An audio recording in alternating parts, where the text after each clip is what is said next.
Now, there are two events that are happening in life that have contradictory emotions. While one is happy over the incident, the other is sad about the incident. And that is at birth and at death.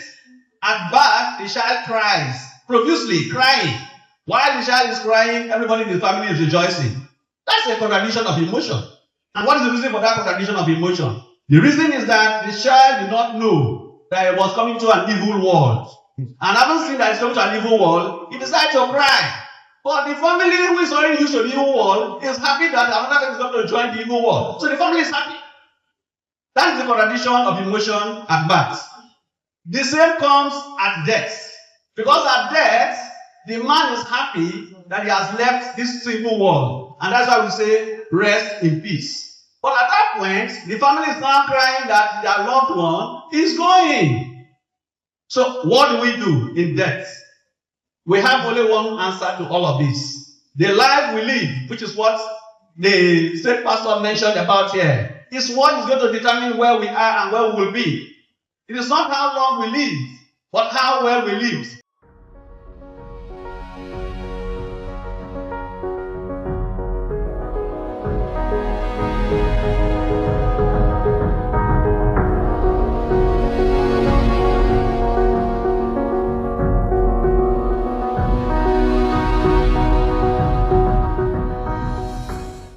On September 5th, 1965, in the quiet riverine community of Ofoni, now in Sagbama local government area, Bayelsa State, a child was born into the family of Chief and Mrs. Ewhrudjakpor. He was named Lawrence Ewhrudjakpor. No one could have imagined then that this child would grow to become a towering figure in public service, a lawyer, administrator, lawmaker, statesman, and ultimately, Deputy Governor of Bayelsa State. His birth marked more than the arrival of a son.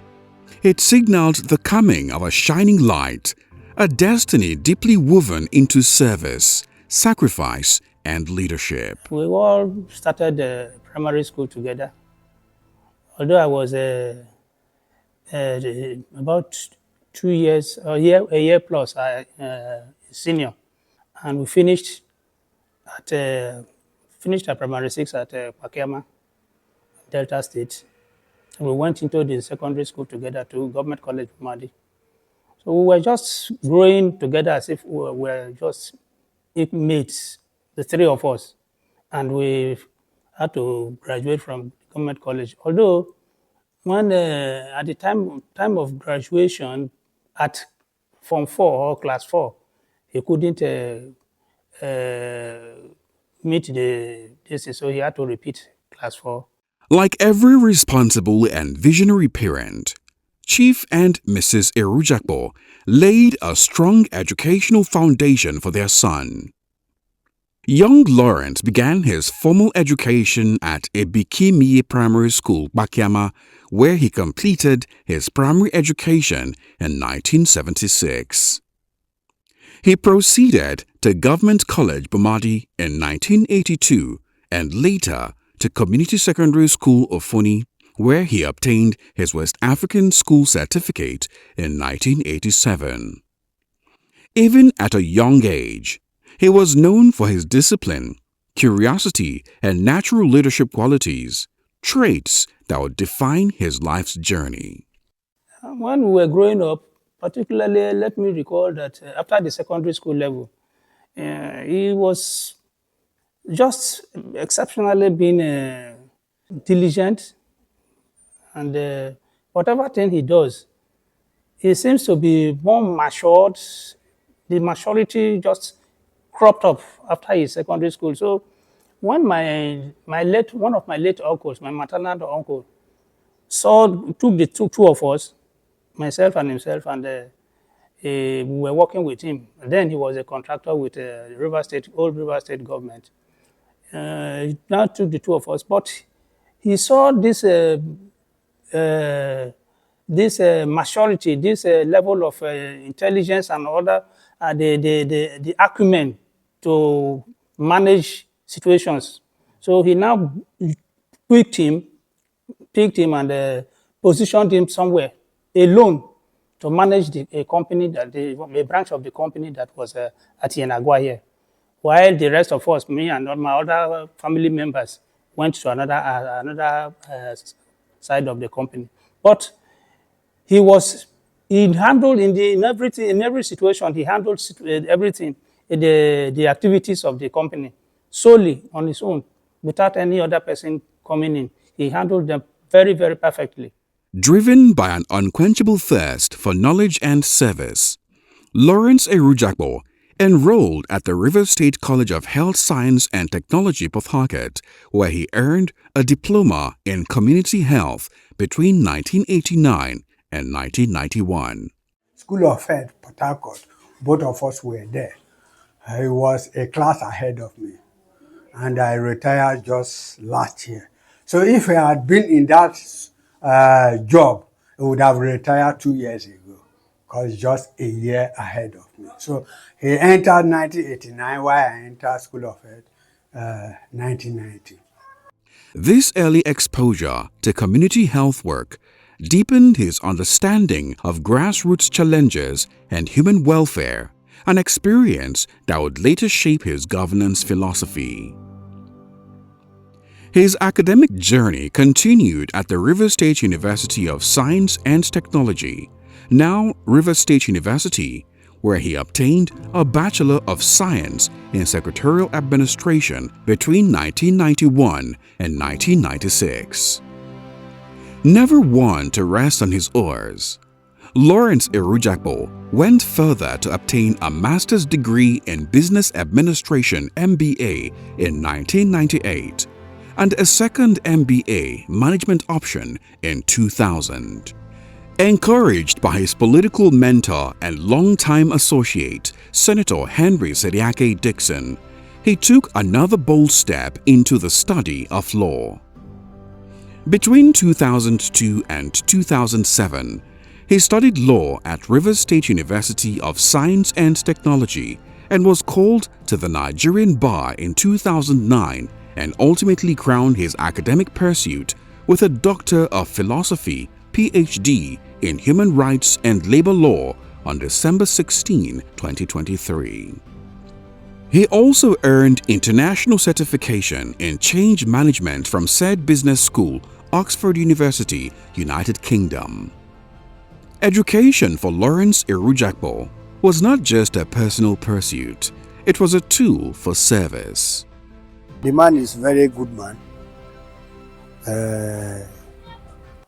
He's very strict in character. He believes in his word. Anything he say, he stand by it. Because when we are young, he was telling us to go to school. I remember when he told me that my education level, I say I went to secondary school here, but due to because of a finance problem, I dropped out at XS1. That's why I leave school. He remember, and he told me that I should go back home and meet the principal of the secondary school. How much are they writing, paying for WAEC? Then I should call him. Then he will send the money for me to pay for the WAEC. That he have a school, after I write the exam, he has a school that he will send me to at that time. My father later sent me to Shatini College, of which he grew annoyed with my father, that why did you do so? So he wanted me to come and write WAEC. Why did he send me to Shatini College? My father said, this is the one that is power rich. He said, no, he is the one that sent me to come and do this thing. But where you have done that. Although we continue from there. And he is the one who showed me the way of education to proceed further. So, and I went and I graduated in the 2011 through 2012. I remember because of his good advice. He advised always to continue education. The late Lawrence Ewhrudjakpor's professional life was as diverse as it was impactful. He served as Secretary General of the National Association of Community Health Practitioners of Nigeria from 1996 to 2003 and later as Executive Secretary until 2012. When we were in school, as soon as we finished School of Health, in our association, he was made the National Secretary. So that made him to travel everywhere here and there. And that made his own relationship with people grow wide. He normally come back in the night. That time he was a secretary to community health practitioner in Nigeria. So when he came from work, we normally used to go carry load from the road. He using one man that they calling Oboba. That was a printer, the person that printed the paper for him that time. So we normally went and carried the load from the road to the house. In the morning, we carried them back to the motor. Then he drove up. So he's moving to and fro. He's not stable for house. He's not stable one day for house. He don't just come in the night and in any morning he went away. In these roles, he championed professionalism, welfare, and policy reforms within the health sector. As a legal practitioner, he was principal partner at Goldmark Chambers from 2009 to 2012, where he distinguished himself as a solicitor and advocate of uncommon depth and integrity. During his service in Old River State and later Bayelsa State, he brought diligence, loyalty, and excellence. Perhaps it was his upbringing, strong moral foundation, and broad education that prepared him for great responsibilities. It's indescribable. It's unquantifiable. We cannot. Because we've through his support, we've been able to organize Bayelsa West very finely. In contradistinction to the remaining two senatorial districts, we are very organized. And when such a conversation goes on, somebody must be driving it. Call for a meeting, and our attitude towards other things. Come for a meeting, even those who still want money for fuel. Those kind of things. Anybody dies and there's any problem, he takes it. And all of us move together. With him, we're unbreakable. We're unbreakable. He was someone who believed that a file should not be in your office for more than 24 hours. So if a file was sent from him to you, or you submitted a file, a memo, you knew that the next day you would get it back. He expected that if you were doing your job as a public servant, you owed the public that much to be responsive to the needs of people you are working with. He hated people cutting corners. He wanted you to give 100% of effort to everything that you did. He was someone that was very proactive. He was a people's person. He had direct relationships with most of the athletes. They all had his numbers. In fact, you'd be surprised. Sometimes I would just get a text message from him saying, what is happening to the contract of this person? Have you looked into it? And I'll go, and there is a contract discussion or dispute that's going on that I even wouldn't be aware of as commissioner. He's someone who knew virtually all the names of all the players on the team. He's someone who knew the names of all Bayelsa United, Bayelsa Queens, especially the football teams. He knew about our plans. If we were going to a national sports festival, he knew our athletes. He knew the people that would win gold medals. He would sit down and plan.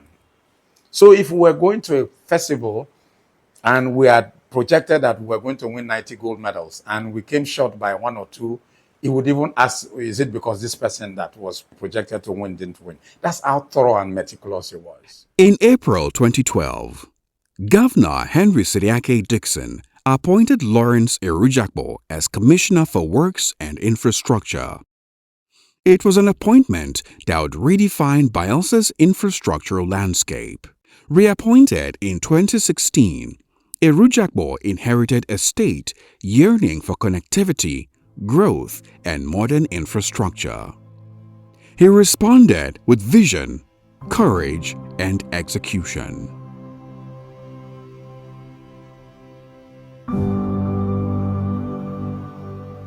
Under his stewardship, Yenagoa transformed into a massive construction site. Roads were dualized. Urban renewal gained momentum. Work progressed steadily under 3 senatorial roads. For the first time in history, a flyover rose into the skyline of Yenagoa, opening the central business district and easing traffic congestion. Yet, his most defining legacy was the Bayelsa International Airport. At conception, the project was heavily criticized, dismissed by political naysayers as ambitious and unnecessary. But Ewhrudjakpor stood firm. Even during Nigeria's economic recession, he demonstrated resilience, fiscal discipline, and unwavering commitment. Today, the Bayelsa International Airport stands as a symbol of foresight, courage, and economic opportunity, a pride of the state and the gateway to the world. In August 2018, Lawrence Ewhrudjakpor resigned as commissioner to answer a higher call to represent Bayelsa West Senatorial District. On October 4, 2018, he emerged winner of the PDP primary election. By February 23, 2019, he was declared senator-elect, defeating his closest rival with an overwhelming mandate. Though his time in the Senate was brief, it was impactful, marked by principle, clarity, and preparedness. History beckoned again with less than 1 year in the Senate. Lawrence Ewhrudjakpor was chosen as running mate to Senator Doye Diri in the Bayelsa governorship election.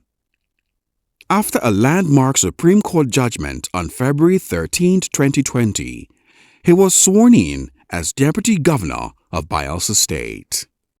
In 2000, he obtained a Master of Business Administration and MBA Management option from the same university. Not done with academics, he went back to the River State University of Science and Technology to study. As Deputy Governor, Ewhrudjakpor emerged as a bridge builder and peacemaker. He played a pivotal role in resolving long-standing inter- and intra-communal disputes, restoring harmony where conflict had lingered for decades. He supervised the ministries of local government and sports, bringing discipline, structure, and renewed purpose. Surprisingly, he also took up a pro bono lecturing job in a faculty of law, Niger Delta University NDU, and was a delight among his students. Beyond Bayelsa, he was appointed chairman, Nigerian International Coastal Border Platform, coordinating coastal states to combat piracy and harmonize maritime laws under the SPOMO Act. His intellect, diplomacy, and firmness earned him respect nationally. Described by many as a workaholic, Lawrence Ewhrudjakpor was fiercely loyal, deeply principled, and unapologetically committed to excellence. It's an understatement to define who he was. Or to define who he was truly. He was a very consummate administrator. And straightforward, he will tell you exactly the way he feels about the situation. And if you're even going wrong, he will be in a position to tell you, I think this is the best way to go. And he is ready to listen to your points. He is a man that would always want superior ideas to override his. He was a gifted orator, a master of language, proverbs, and persuasion. I didn't want to talk much. What they advised me that I should not talk too much.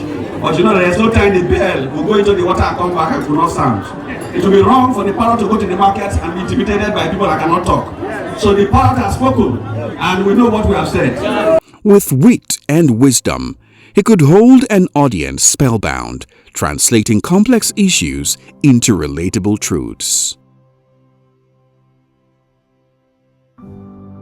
On Thursday, December 11, 2025, death came unexpectedly.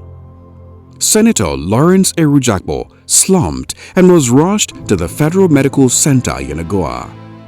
I was there, but I didn't know he was dead. So nobody told me. They may have tried to tell me indirectly. They weren't coming out plain to tell me. Maybe they were thinking of how I would take it, because I was there when we were trying to revive him. So not until they drove us to Otueke mortuary. Before we got to Otueke mortuary, the story they told me was that they were taking him to the airport for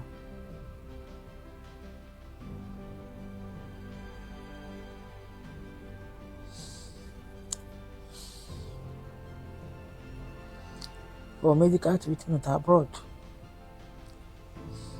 So I was hopeful.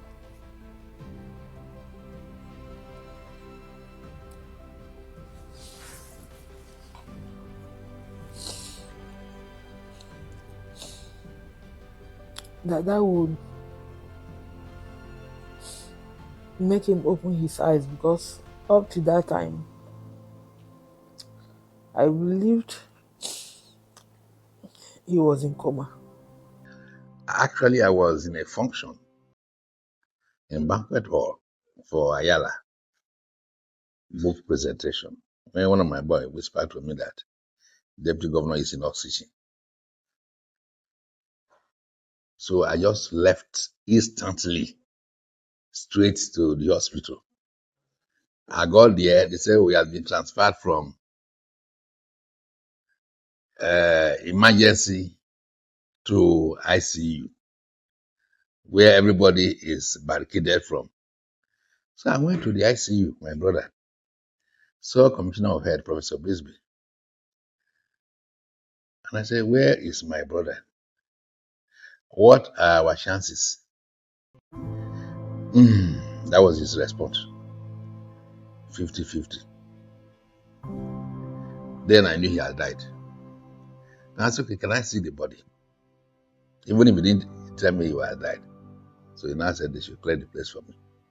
And I saw the young man on the ground, lifeless. Lifeless. So I was eating. And then I called Osusu to know where he was, Dr. Osusu.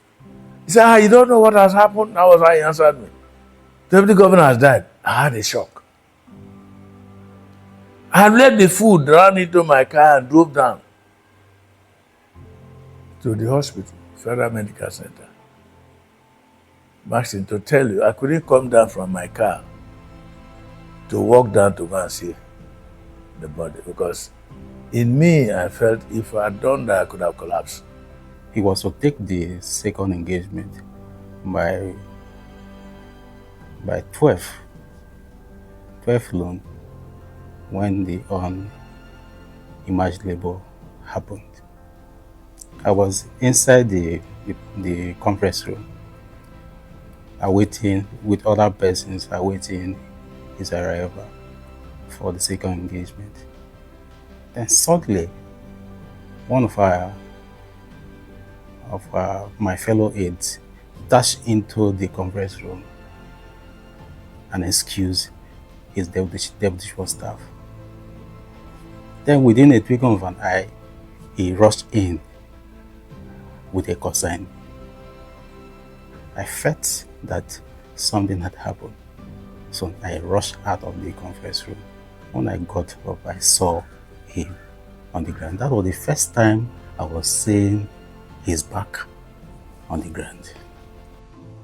Despite frantic efforts, he passed on ending a remarkable journey at 60 years. No, he's not dead. And nothing will happen to his body. So I resisted them. I refused. So a lot of people were coming to talk to me. I refused. They even called the governor. Governor spoke with me. I said no. I couldn't bear it. How can? So I did not allow them. So we were there up till when the day started getting dark. And I guess the governor was on call with a lot of them. The governor now told them to allow me. That I don't understand what they're saying, that I was in a shock. And if they don't allow me, we may just stay there till the next day, so they should allow me. It was then she now asked me, where are we even going? I said, I'm taking him back to his house. She said, to do what? I said, to go and pray for him. And I said, who will pray for him? Do I have pastors there? I said, yes. By the time we got there, it was already late. So I took him to the chapel that he built for God, placed him by the altar, and we started praying. Both the pastors I called, the man I called other pastor, the Reverend Father too, who was in charge of the chapel, who was already there before we arrived. So we all started praying, doing all sorts of prayers, and whatever we could do at that moment. So it was till midnight I realized that he had actually died, because then the signs of death started showing. Bayelsa stood still. Nigeria mourned. A light went out. A very big loss to all, even though all Sagbama local government, even though all Bayelsa State, not even Ofoni alone. And it's a very big loss to Ofoni entire. And over Bayelsa State, I was so very weak about the death of our brother. So we are silent since over some months ago.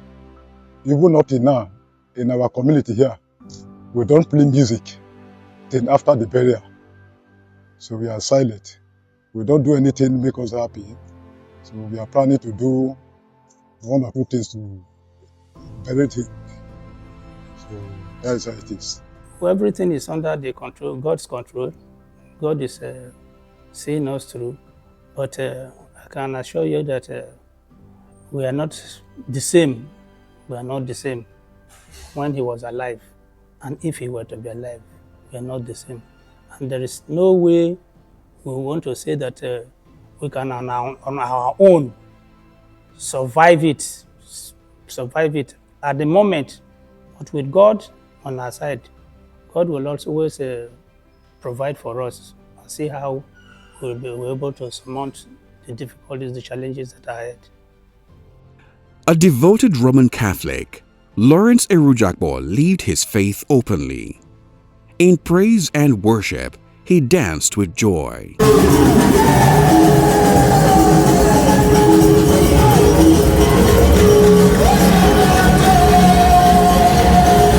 In service, he gave his all. In life, he touched countless souls. He was a loving husband, father, brother, mentor, and friend. Though he has taken his final bow, his legacy remains etched in roads, institutions, policies, and hearts. Clearly, Lawrence is no more with us, but his works will never diminish. Like the songwriter said, only to be remembered by what you have done. And we'll continue to remember Lawrence in several ways. Is it the native proverbs? I will never forget in our first tenure, when he gave me one. He said, somebody don't come buy the goat. You don't sell the goat finish. You still hold the rope.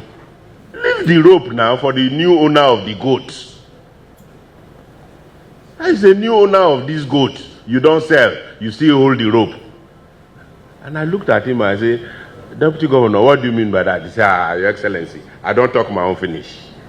Whatever we have achieved today is because both of us grinded together as one engine, as one machine. It was actually not a subordinate and superordinate relationship.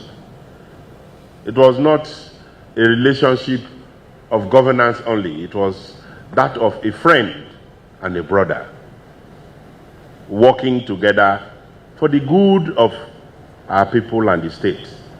May God comfort you. May God comfort the family.